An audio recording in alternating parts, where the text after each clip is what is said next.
Hello everybody. As you can see, released my suspension. We are at the receiver here in Edwardsville, Illinois. About to hook up my trailer. As you see, my fifth wheel is kind of dry, so I'm about to grab some grease from my box that I have under my trailer. I do need to grease my truck up. Come on, this key always gets stuck.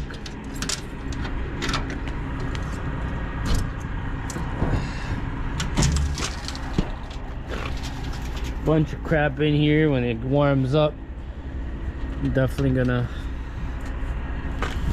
clean all this up.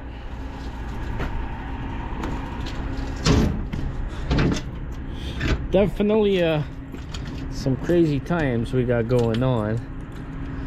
Damn, fuel went up like 40-50 cents in the course of 4 or 5 days. Let's shut the truck so we can chit chat. Yeah, once I get to my shipper, I'm gonna clean the truck up. It's all a mess. I got my seat dirty, floor is dirty. It's a survival mode out here, y'all. It's not really about comfort and whatnot. Let's put the tripod up so you can hear me blabber some more. If it would stick. Oh, I'm sure you can hear me here. You ain't gotta see me too well, but you can hear me. It's definitely chilly out today. And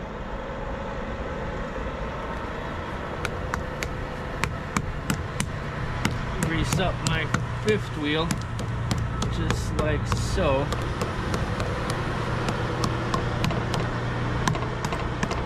One thing I don't like about, like, Melissa's dad, who I bought this truck from, he went and bought a Cascadia because he wanted to go back into trucking a little bit while he's here. He basically stays in Bosnia and they come over here and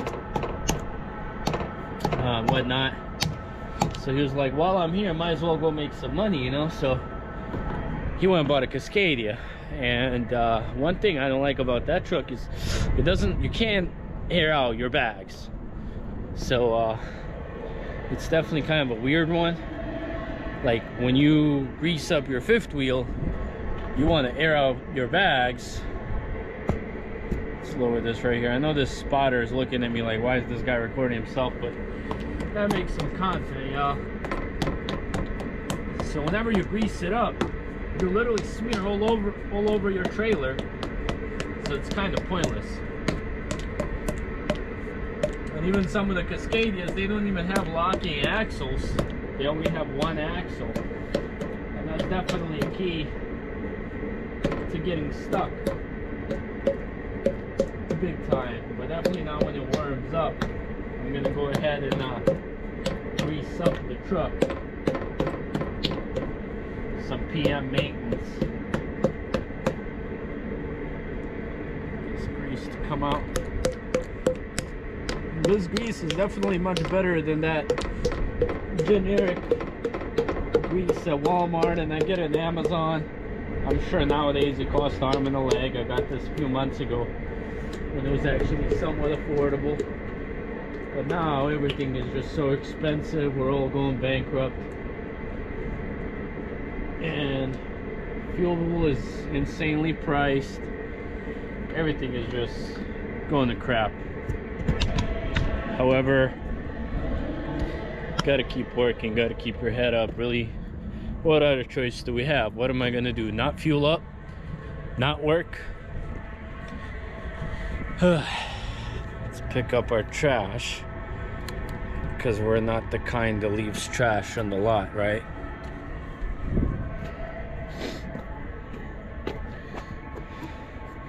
Yeah, this grease is pretty good stuff. I'm using this heavy duty grease from Lucas.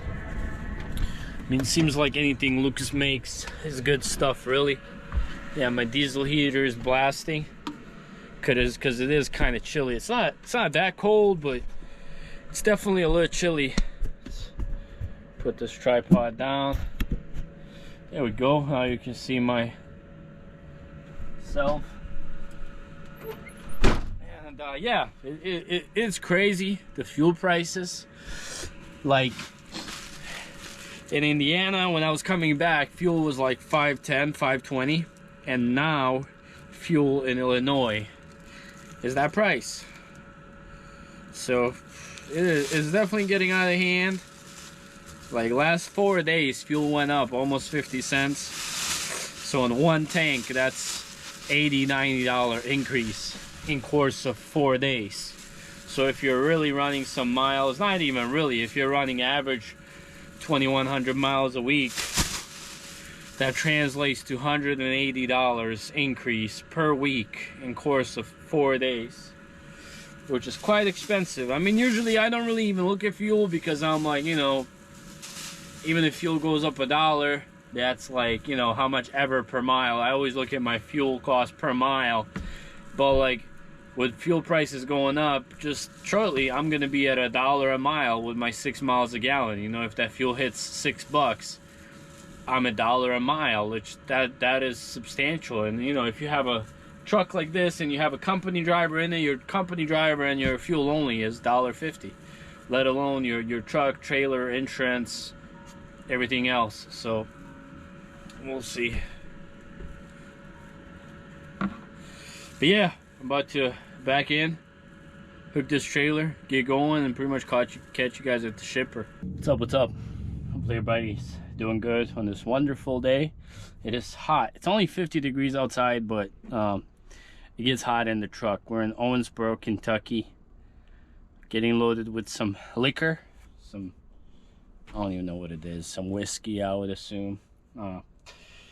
Just cleaned up the truck a little bit. I didn't record last night as I said I would. I kind of just forgot about it. Got loaded up and then I got going. It was a short drive anyways. Let's answer this. Welcome, welcome, welcome. Haven't done this head cam recording in a while. Such a nice day for fuel prices to go up even more. It's just crazy because day by day I'm seeing same places, fuel keeps going up, and same loads keep going down. Like I seen this exact same load, Arnold, Missouri to Newburgh, Indiana.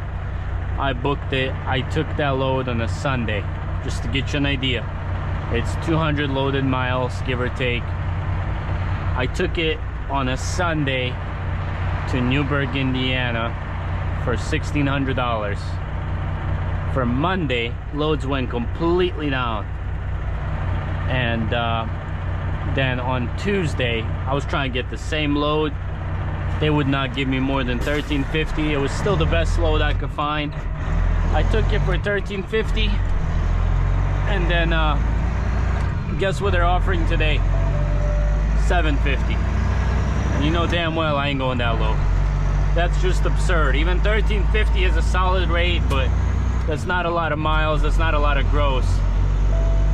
But like literally same loads, same brokers, they just keep plumbing that rate down, and I'm just not gonna go. I'm just gonna sit at home before I haul that cheap of a rate. Like it's just crazy, you know. And that's why when the loads drop this bad, I like to just stay home, stick around under, you know, 300-400 miles. If rates are real bad, I'm gonna deadhead it. I don't care. But you know, when I do a long run to like New Jersey or something, then you know I'm almost forced to go take a cheap load. So it sucks, but it is what it is. This thing is telling me to take the long way home. Turn right on Kentucky 603.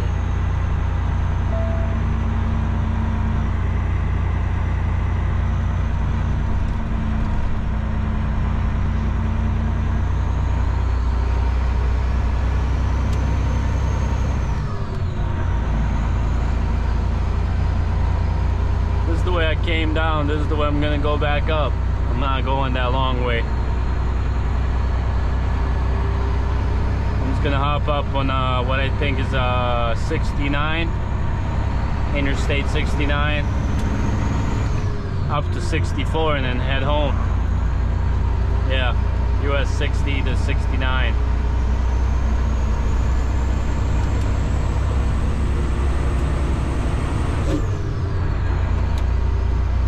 It's just crazy. Like fuel here in Indiana is $5.50 a gallon. Like that's absurd. My tank, I can fill about 210, 220. Let's call it 200 for sake of math. That's $1,100 for a fuel tank. That's crazy. You know what I mean? Honestly, like for most part, I really like don't even pay too much attention, because it is what it is. I gotta fuel up. I gotta roll. What am I gonna do? Not get fuel? So like, especially in a car, you know, whether it's $10, $20, $30 more, whatever, you know, like I gotta give gas. But in a truck, you know, 50-cent increase is $100 of fueling more, you know. So if you're, you know, if you're doing 2,000, 2,100 miles a week, you're talking $200 a week more. That's $800 a month more. That's $10,000 a year more. So those numbers definitely add up. But now, like, we're approaching that $6 a gallon, and I'm getting 6 miles a gallon. That means loads are costing me $1 a mile in just fuel, which, like, that's crazy. But like, what can we do, you know? Something's got to be done. It can't keep going like this. Like, and the brokers keep lowering the prices of freight. Like, even the broker I used to do loads with, that I had those good loads to Nashville from St. Louis, they don't even have those loads anymore because they're selling them so cheap, and people are buying them so cheap. Like, oh, like, I'm just waiting for these absurd truck prices and trailer prices to just start plummeting. I know those people that bought $80,000, $90,000 drive-ans and $250,000 trucks. Oh, you're gonna feel it. You're gonna feel the burn when those loads drop hard. But when those loads drop hard, I really couldn't care less. It is what it is. We're all in it together. I'm just gonna stick home, do 1,000 miles a week, still, you know, get pretty decent rates, and I'm gonna stick it out. It is what it is. I'm not gonna go long distance to make a bigger gross. I don't need a bigger gross. Like this week, I literally did these 2 Newburgh, Indianas and back. No, not here.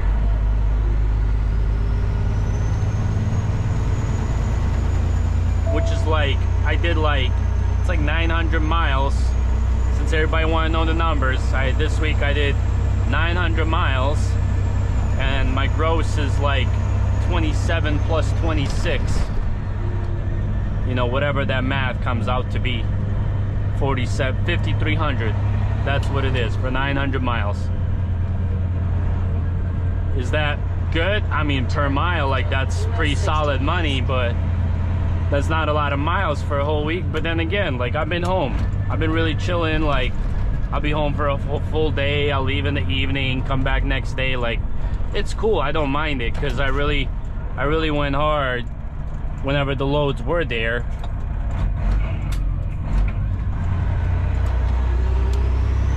So it's kind of whatever to me. But would I like to be able to make those 10K gross back? Yeah, for sure. But I'm not gonna go run crazy miles just to make a 10K gross and do $2.50 a mile round trip, or $2, whatever crazy amount is. Screw that. And my broker's calling. I'm like, how are you not even embarrassed to offer me this rate? Like, have you seen the gas prices? And they're like, oh, we know. And at the end of the day, like, I can't even for real be mad at the broker, because people offering you the rates, like, they have no control over it. They're giving that rate. Like, you got TQL that's got thousands of employees. They literally have a manager that gives them a rate. This is our max. We're gonna pay on this, and that's what they roll with. So I can't be mad at the player. You know, you can just hate the game, and it is what it is. But like all the people with the crazy expensive equipment, they gonna have to run to make those payments. That's for sure. Last week we went to Aspen, so I took 5 days off, and then my truck transmission was supposed to be done at some dealership, like local dealership, but then I was just like doing the numbers, and I'm like, you know, for extra $1,000 to $2,000 I can just take this to a dealership and have an actual legit warranty and not have to break necks when something breaks. Like here, we're in Kentucky, $4.99. When something breaks, I won't have to argue with someone whether it's covered or not. I'm just gonna do a Freightliner. I already they gave me a quote. It's like $9,000 for a transmission. Then there's nothing wrong with this transmission, it's fine. However, if I'm pulling if I'm pulling heavy in reverse, it's gonna make some horrible grinding noises, and it's gonna make it feel like everything is smushing together inside there. And it's been going on for some time, honestly, and I've been getting lucky, but I just don't want to keep relying on the luck anymore, and I want to get it done. So I'm doing the whole 9 yards. So new reman built by Weller, 13 speed. I'm going with an upgraded 1860 clutch, resurfacing my flywheel, all the rear main seal, doing my transmission cooler, all the cooler lines. Like, I just learned my lesson. Like, I'm just gonna take a bite and do it right the first time and be good, rather than shave a couple grand and then regret it down the road. Which honestly, like, that's what I should have done with the engine too. Like, I didn't do the block on this engine, and now like my head gasket's having leaks on some spots, and I'm just like, it just sucks because I didn't do the block. But it's like, I don't even know what to do. Like, I'm just pretty much gonna roll with it as is. I'm not gonna go tear it apart to redo just the block. Like, my rebuild was $16,000, and my, you know, head gasket is leaking in some spots because, again, block wasn't touched. And it's just something I learned, and I wouldn't recommend anybody to go to the shop I went to, because I'm mad at myself, but I'm also mad at the shop because I told them whatever needs to be done, and it wasn't done. But whatever, it doesn't matter at this point. Engine runs great. However, like I said, there's small leaks there, so whatever. And there were definitely a few things I had to fix myself, but I'm not saying there's not good mom and pop shops, but for most part, I think just go to a dealer, get a warranty, and get it done right. So it is what it is. Just blabbering and complaining, I guess, type of day. At least the weather's nice, right?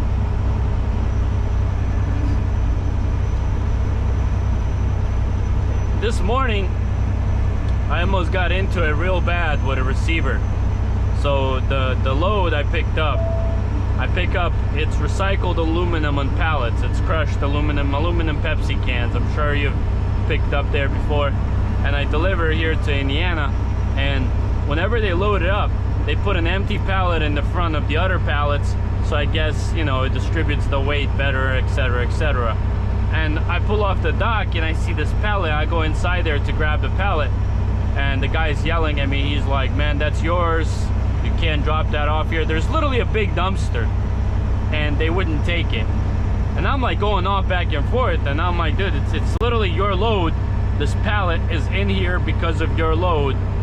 And he's like, if you take it out here, I'm gonna call security and you're gonna get banned from this facility. And it just bullshit. And after I left, honestly, like, I regret not pulling it out of there and throwing it into his yard. Like sometimes, like, I just get fed up with this stuff, man. Like, fuck these receivers, fuck these shippers. Like, pardon my French, but I'm just fed up. Like, they think they can do whatever. Brokers can do whatever the fuck they want. Shippers can do whatever they want. Receivers do whatever we want. And we as drivers, we're just supposed to be like, "Oh, thank you, master, for paying me $2 a mile." Like, screw you and your load. You can't do whatever the hell you want. Like, it's just bullshit. The industry is bullshit. Like, and like I said, I wish I would have just thrown that pallet away, like banned me from the facility. I don't give a damn. You're not the only receiver. And it's like, dude, like, you need to take this pallet. But like, I had to go to my pickup, and I didn't even feel like picking a fight with some idiot. It just, you know, you arrive to some of these places and it just shows you, like that saying, give somebody a little bit of authority and you'll see how big of an asshole they are. It's the truest shit ever. Like literally, like you arrive, most, not all, but a huge majority of people at the guard check at security are assholes. They just treat you with like zero respect. They're just like, do this, do that. And it's like why? Like we're human beings. Why can't we just resolve things nicely? But it's just dumb, man. But it's kind of like whatever at this point, really.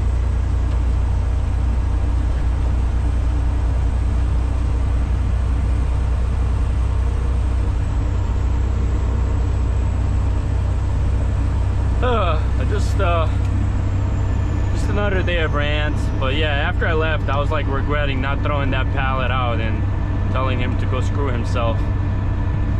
Because like, if something is not on my trailer when I arrive to a pickup, it should not be on my trailer once I depart my delivery. That's their property. Just like those huge airbags that they put between loads. Like they'll try to have you take that crap to trash. Like why? That's literally yours. It's literally there to secure your load, and it just BS, man. But yeah, some things need to be done, and these receivers, shippers, they just, I don't know, man. Like if there's not truck drivers like us, man, none of this would be happening. And there's too many drivers that will take whatever load, so they're just like, well, we'll find the replacement easy. So the whole thing is just screwed up. But yeah, it's kind of a rant for the day, really. I didn't record yesterday after I picked up my trailer. I just went to my pickup. It's all dusty. I cleaned it with some paper towels. But yeah, guys, probably just gonna finish it at that. Enough of a rant. Thanks for watching a short one today, and catch you on the next one.